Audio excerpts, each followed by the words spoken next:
Hello everyone, welcome to my channel commerce and economics with Ayushi Sharma. Previous video में हमने पढ़ा था अपने सारे कंसेप्ट अबाउट रेवेन्यू, जिसमें हमने पढ़ा था कि रेवेन्यू होता क्या है, रेवेन्यू का क्या मतलब होता है, total revenue, average revenue and marginal revenue, सारे कंसेप्ट क्लियर हो गए थे। अब हम आगे ये पढ़ते हैं कि जो मार्केट स्ट्रक्चर होता है, मार्केट स्ट्रक्चर पर भी एक वीडियो बना चुकी हूँ मैं। अगर आपने नहीं देखा तो please have a look on the playlist. अब हम आ जाते हैं अपने क्वेश्चन पे। तो ये गाइस बहुत इंपॉर्टेंट क्वेश्चन है फॉर योर एग्ज़ाम पर्सपेक्टिव। अक्सर एग्ज़ाम में आ जाता है तो उसको आपको समझना बहुत ज़रूरी है। फॉर एग्जांपल जैसे कि आ जाएगा, explain the relation between T R, A R and M R in perfect competition. जब हम परफेक्ट कॉम्पिटिशन की बात करते हैं तो हमें पता होता है कि एक ऐसा मार्केट स्ट्रक्चर होता है जहाँ पे there are large number of sellers and there are large number of buyers, और वो सारे एक होमोजीनियस मतलब एक आइडेंटिकल प्रोडक्ट को बेचते हैं और कोई भी इन्फ्लुएंस नहीं कर सकता है प्राइस को। They all are known as price takers. इसमें से कोई भी ऐसा प्रोड्यूसर नहीं होगा जिसका अपना खुद का प्रोडक्ट का रेट बड़ा हाई हो, या फिर कोई भी ऐसा प्रोड्यूसर नहीं होगा जिसका प्रोडक्ट का रेट बहुत लो हो। उन सब के जो प्रोडक्ट के जो प्राइसेस होते हैं वो सारे एकदम सेम होते हैं, क्योंकि वो सारे आइडेंटिकल प्रोडक्ट बेच रहे हैं। और अगर एक से कोई बायर नहीं खरीदेगा तो दूसरे से खरीद लेगा। There are various options available in the perfect competition market. अब हम आते हैं, ये समझते हैं कि परफेक्ट कंपटीशन में टी आर मतलब टोटल रेवेन्यू, ए आर मतलब एवरेज रेवेन्यू और एम आर मतलब मार्जिनल रेवेन्यू, इसका रिलेशन कैसा होता है, कैसे ये डिटरमाइन होते हैं। तो सबसे पहले अगर ये क्वेश्चन आ जाए तो आपको समझाना है कि what is the meaning of perfect competition. As you can see that perfect competition is a market form in which there are large number of producers producing a homogeneous product so that no individual can influence the price. कोई भी price को influence नहीं कर सकता। उसके बाद आपने एक टेबल बनानी है। As you can see here जो आउटपुट है 1 2 3 4 5 प्राइस, क्योंकि हमें पता है कि परफेक्ट कंपटीशन जो मार्केट होती है उसमें प्राइस हमेशा सेम होता है, इसीलिए प्राइस इज़ ऑलवेज 15 रुपये। Then comes T R. T R जब हमने पढ़ा था तो हमने ये पढ़ा था कि टी आर निकालने का फॉर्मूला होता है पी इंटू क्यू या फिर क्वांटिटी। तो पी इंटू क्यू करके 15 इंटू 1 इज इक्वल्स टू 15, यहाँ पे 15 into 2 is equals to 30, 15 into 3 is equals to 45 and so on. इस तरह से हमने अपना टी आर निकाल लिया। एवरेज रेवेन्यू निकलता है हमारा एन इंक्रीज जो हमारा प्रोडक्ट में हुआ और एन इंक्रीज जो हमारा टोटल रेवेन्यू में हुआ, जिससे कि हम डिवाइड करते हैं आउटपुट को अपने टी आर से। इसको इससे डिवाइड करेंगे 15, 30 को 2 से डिवाइड करेंगे तब भी 15, 45 को 3 से डिवाइड करेंगे तब भी 15, तो this is also 15। And marginal revenue this is also 15, क्योंकि मार्जिनल रेवेन्यू निकलता है एक डिडक्शन। टी आर और टी आर 1 में कितना चेंज हुआ, पहले टी आर वॉज 15 तो मार्जिनल भी यहाँ पर 15 है। फिर टी आर 30 हुआ तो 30 में से 15 गए 15, फिर टी आर 45 हो गया तो 45 में से 30 गए 15, फिर टी आर 60 हो गया तो 60 में से 45 गए 15। तो इस तरीके से हमारा एम आर निकलता है। ये फॉर्मूला जो था मैंने प्रीवियस वीडियो में समझाया था। इफ़ यू डोंट नो, अगर आपको प्रॉब्लम हो रही है तो please don't forget to have a look. तो इस तरह से हमारी ये पूरी टेबल बन गई। अब हम आ जाते हैं अपने कर्व्स पे। पहला कर्व हम देख सकते हैं यहाँ पे, this curve is of A R and M R. अब हम इस ए आर और एम आर में हम क्या देख रहे हैं कि ओ एक्स एक्सिस पे आउटपुट है, ओ वाई एक्सिस पे हमारा रेवेन्यू है, मतलब ए आर और एम आर। इसमें हम टी आर नहीं, सिर्फ ए आर और एम आर को मेजर कर रहे हैं। और एक स्ट्रेट लाइन चली गई है, A R is equals to M R is equals to P. अब ये चीज़ यहाँ पे कैसी हुई, क्योंकि हम सबको पता है कि एक परफेक्ट कॉम्पिटिटिव फर्म में प्राइस सेम है, इसीलिए स्ट्रेट लाइन है। टोटल रेवेन्यू जो कि हम देख रहे हैं बढ़ रहा है, तो इसलिए हमने यहाँ पर टोटल रेवेन्यू को इंक्लूड नहीं किया। ए आर हम देख रहे हैं सेम है, इसीलिए ए आर भी यही है।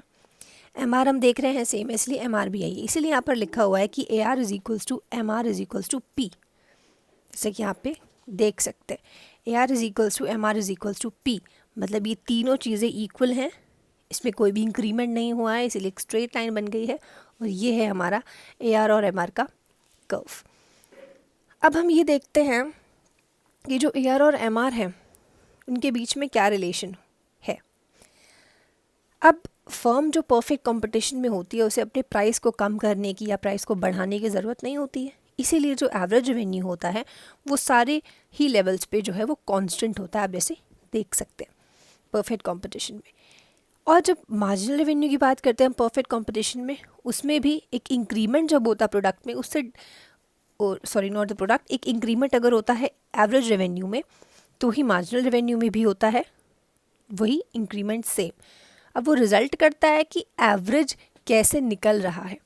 अगर प्राइस एवरेज रेवेन्यू का सेम होगा तो फिर हमारा मार्जिनल रेवेन्यू भी एवरेज रेवेन्यू के इक्वल ही रहेगा, क्योंकि प्राइस चेंज नहीं होगा इसलिए एवरेज रेवेन्यू चेंज नहीं होगा, और इसीलिए भी हमारा एमआर चेंज नहीं होगा। ये तीनों एक दूसरे पे इंटरडिपेंडेंट है। अब हम आ जाते हैं अपने टीआर पे। ये हमारा टोटल रेवेन्यू का कर्व और ये हमारा टोटल रेवेन्यू का शेड्यूल। आप देख रहे हैं जैसे जैसे आउटपुट बढ़ रहा है वैसे वैसे टोटल रेवेन्यू में एग्जैक्ट अमाउंट का इंक्रीमेंट हो रहा है, 15-15-15। हम आते हैं कर्व पे। ओ वाई एक्सिस पे हम मेजर कर रहे हैं रेवेन्यू मतलब टी आर, ओ एक्स एक्सिस पे मेजर कर रहे हैं आउटपुट। टी आर को देख रहे हैं एक बढ़ता हुआ कर्व है। अब कैसे, अब हम इसके बारे में थोड़ा डिटेलिंग में पढ़ते हैं। टोटल रेवेन्यू जो है आउटपुट के हिसाब से ही चेंज होता है। जैसे हम देख रहे हैं यहाँ पे आउटपुट बढ़ रहा है, टी आर बढ़ रहा है, वैसे ही टी आर यहाँ पे भी बढ़ रहा है। परफेक्ट कंपटीशन में जो प्राइस है वो हमेशा कांस्टेंट होता है, इसलिए टोटल रेवेन्यू जो है वो आउटपुट के हिसाब से वेरी करता है। जैसे जैसे आउटपुट बढ़ेगा वैसे वैसे ही टोटल रेवेन्यू भी बढ़ेगा। टीआर को जब हम देखेंगे तो टीआर एक स्ट्रेट लाइन होती है जो कि ओरिजिन से बढ़ती है और ऊपर तक निकल जाती है, और इसका स्लोप कांस्टेंट होता है जो हमें ये बताता है कि प्राइस या फिर एआर दोनों कांस्टेंट है। कर्व जो है वो हमेशा यहीं से ओरिजिनेट होता है। यह ऐसा इसलिए होता है क्योंकि मार्जिनल रेवेन्यू भी इस लेवल पे कांस्टेंट है। अब हम थोड़ा ये वाला पॉइंट अपना पढ़ते हैं। Now P is equals to AR is equals to MR। ये वाली चीज़ जो भी हमने ऊपर कर्व में देखी, ये वाली चीज़ क्यों है? ऐसा इसलिए है because firm can not reduce price for selling one more unit. ऐसा इसलिए है कि अपने प्रोडक्ट को बेचने के लिए जो फर्म है वो अपना प्राइस कम नहीं कर सकती, क्योंकि एक परफेक्ट कॉम्पिटिटिव फर्म है। AR जो है वो price line, this AR is a price line. Then comes TR changes with change in output. अभी जो TR पर हम आए हैं तो ये बढ़ रहा है। अब ये TR चेंज हो रहा है क्योंकि आउटपुट में चेंज हो रहा है, but increase in a straight line, पर फिर भी वो बढ़ रहा है। क्यों? क्योंकि प्राइस इज़ कांस्टेंट। क्योंकि जो प्राइस है वो कांस्टेंट है, सिर्फ TR बढ़ रहा है, इसीलिए वो एक कॉन्स्टेंसी के साथ बढ़ रहा है। It starts from origin because at zero output TR is also zero. अब जो हमारा TR है वो ज़ीरो से इसीलिए ओरिजिनेट हो रहा है, या फिर O से इसीलिए ओरिजिनेट हो रहा है क्योंकि TR ज़ीरो हो जाएगा अगर आउटपुट नहीं होगा। यहाँ पर आउटपुट है एक, तब जाके TR बन रहा है। अगर आउटपुट ज़ीरो हो जाएगा तो TR विल ऑल्सो भी ज़ीरो, इसलिए यहाँ से ओरिजिनेट हो रहा है। तो गाइस, इन दिस वीडियो हमने पढ़ा अपना बहुत ज़रूरी TR, AR और MR का relationship in a perfect competitive firm. आगे जाकर हम पढ़ेंगे और भी तरीके की relations in a competitive firm या in a imperfect competitive firm आगे पढ़ेंगे। तो आप stay tuned with the channel. Don't forget to like, don't forget to subscribe if you are new and if you want to have a detail version तो kindly view the playlist previous वाली, उसमें revenue के सारे concepts are clear. So thank you so much guys for watching the video and keep sharing if you like it. Thank you guys.